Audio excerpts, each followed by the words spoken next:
तो अब Avogadro number को पढ़ लेते हैं कि एवोगैड्रो नंबर क्या है। हमारे पास एक साइंटिस्ट है अमीगो एवोगैड्रो, इटालियन साइंटिस्ट है। इन्होंने अपना एक कानून पेश किया, अपनी एक थ्योरी पेश की। इसमें इन्होंने कहा कि number of atoms, number of molecules, number of formula units present in one mole of any substance is called Avogadro number. कि एक मोल एटम के अंदर, एक मोल किसी भी एटम्स के, या एक मोल किसी भी मॉलिक्यूल का, या एक मोल किसी भी फार्मूला यूनिट का, उसमें जितने पार्टिकल्स मौजूद होंगे, उसमें जितने जर्रात मौजूद होंगे, वो कैलकुलेट किए गए। और वो कैलकुलेट किए गए, इट इज फाउंड दैट इतने number 6.02 into 10 to the power 23 particle जो है एक मोल के अंदर मौजूद होते हैं, किसी भी एटम के, किसी मॉलिक्यूल के, या किसी भी फार्मूला यूनिट के। और से डिनोट किया जाता है Na से। इसका सिंबल है एवोगैड्रो नंबर को पहचानने का Na। ठीक है, दोनों कैपिटल है लेकिन एक सबस्क्रिप्ट में और एक वैसे आपने लिखा हुआ है इसको। अब इसको एग्जांपल के तौर पर समझते हैं कि एग्जांपल है 1 मोल ऑफ ऑक्सीजन। अब ये एलिमेंटल ऑक्सीजन है तो एटम नहीं है, तो 1 मोल ऑफ ऑक्सीजन एटम कितने उसके पास पार्टिकल्स होंगे 6.02 × 10⁻23 पार्टिकल्स। इसी तरह 1 मोल ऑफ ऑक्सीजन गैस, अब ये मॉलिक्यूल है तो इसके अंदर भी उतने पार्टिकल्स। 1 मोल ऑफ NaCl, ये फार्मूला यूनिट है, उसके अंदर भी सेम पार्टिकल्स। तो ये आपके पास थ्योरी है एवोगैड्रो नंबर, हमारे से कहा जाता है 9th केमिस्ट्री के अंदर इसका टॉपिक है। इसी तरह फर्स्ट ईयर केमिस्ट्री में ये टॉपिक है और बहुत इंपॉर्टेंट टॉपिक होता है। अक्सर एमसीक्यूज के लिए सवाल आते हैं आपके 9th क्लास के अंदर भी और फर्स्ट ईयर केमिस्ट्री के अंदर भी। ठीक है, तो उसको एक बार फिर डेफिनेशन में रिवाइज कर देता हूं कि number of atoms, number of molecules, number of formula units present in a 1 mole of any substance is called Avogadro number. Okay, तो हमारे पास की कैलकुलेशन है, न्यूमेरिकल है।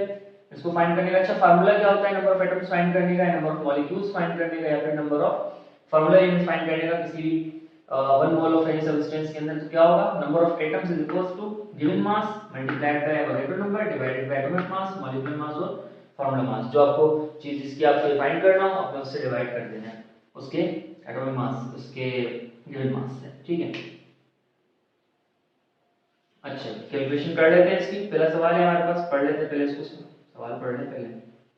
ये calculate the number of atoms, आपने नंबर ऑफ एटम्स फाइंड करने हैं किसके भाई, नंबर ऑफ एटम्स किसमें फाइंड करने हैं, नंबर ऑफ एटम्स फाइंड करने हैं आपको present in 16 gram mass given है ऑफ H2CO3। ठीक है, अब हमारे पास क्या है, सबसे पहले इसका फार्मूला है number of atoms, number of atoms is equals to given mass multiply by Avogadro number divided by molecule है तो वही मतलब। ठीक है, अच्छा मास कितना गिवन है 16 है। ठीक है, मल्टीप्लाई कैसे करना है 6.02 into 10 raised to power 20। फिर डिवाइड कैसे करना है इसके मॉलिक्यूलर मास से।